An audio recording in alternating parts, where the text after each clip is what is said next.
ছিল এক পুরনো ভাঙা বাড়ি।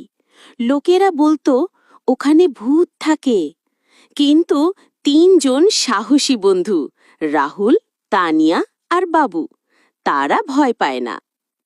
একদিন বিকেলে তারা তিনজন ঠিক করল, চলো ভূতের বাড়িটা ঘুরে আসি। ভয় পেও না, ভূত বলে কিছু নেই। চলো দেখি কি আছে ভেতরে।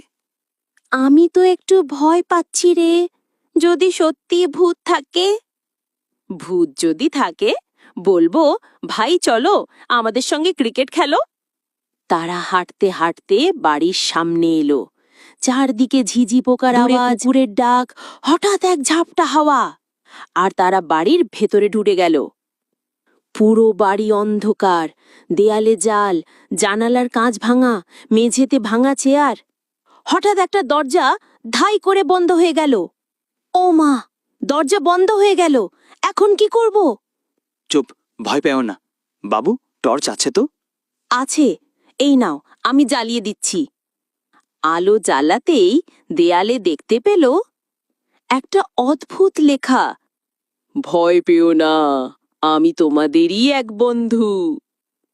তারপর হঠাৎ এক আলো ভেসে এলো, সামনে দাঁড়িয়ে এক ছোট্ট ভূত। ভয় পেও না, আমি এই বাড়ির রক্ষক ভূত, কেউ আসতো না, তাই আমি একা হয়ে গেছি। তুমি কি আমাদের বন্ধু হতে চাও? অবশ্যই, চলো আমি তোমাদের আমার বাড়ির ভেতরের গল্প দেখাই। ভূত তাদের দেখালো পুরনো স্মৃতির জিনিস, ছবি, খেলনা আর গল্প। তিন বন্ধু বুঝে গেল সব ভূত ভয়ঙ্কর না, কেউ কেউ শুধু একা। তুমি অনেক মজার, আমরা আবার আসবো ভূতদা। হ্যাঁ, আমরা আজ খুব মজা করেছি। এভাবেই শেষ হলো ভূতের বাড়ির রহস্য। তারা শিখল, ভয় মানে সবসময় খারাপ নয়, ভালোবাসা আর বন্ধুত্ব দিয়েই ভয় জয় করা যায়।